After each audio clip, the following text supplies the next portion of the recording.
नमस्कार प्यारे साथियों, कैसे हैं आप सबका बहुत बहुत स्वागत है। इस वीडियो के माध्यम से आज ऐसी चीज़ सीखेंगे जो आपको बहुत बार कंफ्यूजन पैदा करती है और 1 से 2 नंबर का आपका परीक्षा में पूछी जाती है।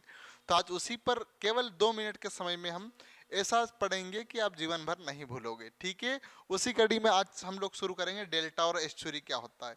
जैसे आपने पढ़ा, नर्मदा नदी डेल्टा का निर्माण न करते हुए एस्चुरी का निर्माण करती है। आखिर क्या होता है, तो देखते हैं इस पर। आइए बात करते हैं। वीडियो में अंत तक देखिए और कमेंट कीजिएगा अंत में वीडियो से कुछ लाभ हुआ या नहीं हुआ। चलिए आइए, जैसे बात करते हैं हम लोग यहाँ पर कुछ, चलो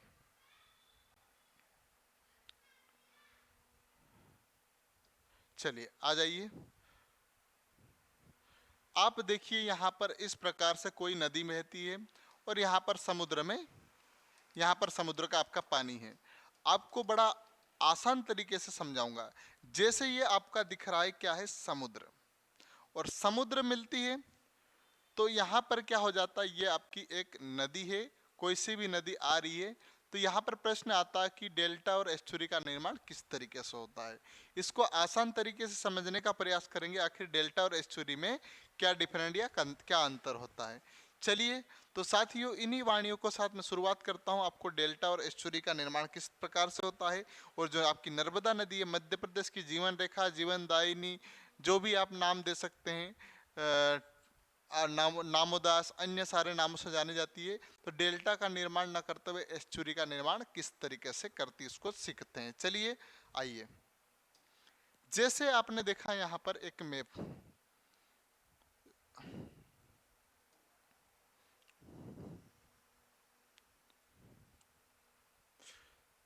चलो इस मैप को मैं छोटा कर देता हूँ, आपको यहाँ पर इस मैप के माध्यम से सिखाने की कोशिश करता हूँ। ये आप देख पा रहे होंगे इस मैप पे,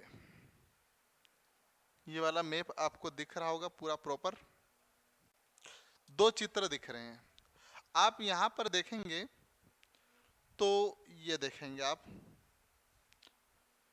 इस प्रकार से, ये आपका सारा क्या है, समुद्र है, और यहाँ से एक नदी बहते हुए आ रही है इस प्रकार से। देखिए यहाँ पर अनेक अनेक धाराओं में बढ़ गई है, ये बढ़ गई है। एक और दूसरा चित्र देखा होगा आपने, एक नदी आ रही है और सीधे सीधे समुद्र में बह रही। ठीक है, अब ये यहाँ पर इसको क्या कहा जाता है, इसको देखेंगे हम आखिर क्या होता है। तो जब भी आपकी नदी समुद्र में मिलती है और बहुत सारी धाराओं में बढ़ जाती है, यहाँ पर जो अवसाद के रूप में पत्थर कंकड़ लाती है और यहाँ पर एकत्रित हो जाता है इकट्ठा, जिसके कारण नदी की बहुत सारी धारा हो जाती है, सीधे सीधे बहुत सारी धारा हो जाती है। उसके कारण क्या हो जाता है, नदी कई धाराओं में बढ़ जाती है और यहाँ पर मिट्टी एकत्रित की जाती है। इसी को क्या कहा जाता है, डेल्टा नाम दिया जाता है। क्या कहा जाता है, डेल्टा।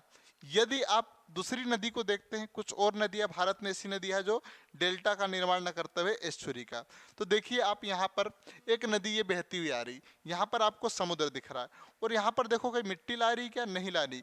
ये किसी ऊंचाई के भाग से गिरती है और मिट्टी को सीधे समुद्र में गिरा देती है।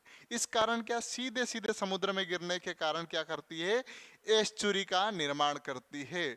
तो साथियों ध्यान देना आपको कि आखिर डेल्टा और एस्चुरी में क्या अंतर होता है। तो आप कहेंगे जब नदी बहुत सारे भागों में बढ़ जाए समुद्र में मिलते समय, तो उसी को डेल्टा कहा जाता है। और जब समुद्र में नदी मिलती है और बहुत सारे भागों में न बढ़ते हुए केवल सीधे सीधे समुद्र में मिल जाए, उसी को कहा जाता है, एस्चुरी का निर्माण कहा जाता है। तो आपकी मध्य प्रदेश की जीवन रेखा, जीवनदायिनी, नामोदास, बहुत सारे नामों से जाने जाने वाली नदी आपके एस्चुरी का निर्माण करती है। मुझे उम्मीद है, आशा है आपको इस वीडियो से लाभ मिला होगा, और लाभ मिला तो आप कमेंट कीजिए, और सर अच्छा लगा तो बिल्कुल आप कमेंट के माध्यम से मुझे बता सकते हैं। आने वाले वीडियो रोचक के लिए आप सब्सक्राइब कर सकते हैं चैनल को, और अभी तक आपने शेयर नहीं किया तो अपने मित्रों को शेयर जरूर कीजिएगा। शुभ रात्रि।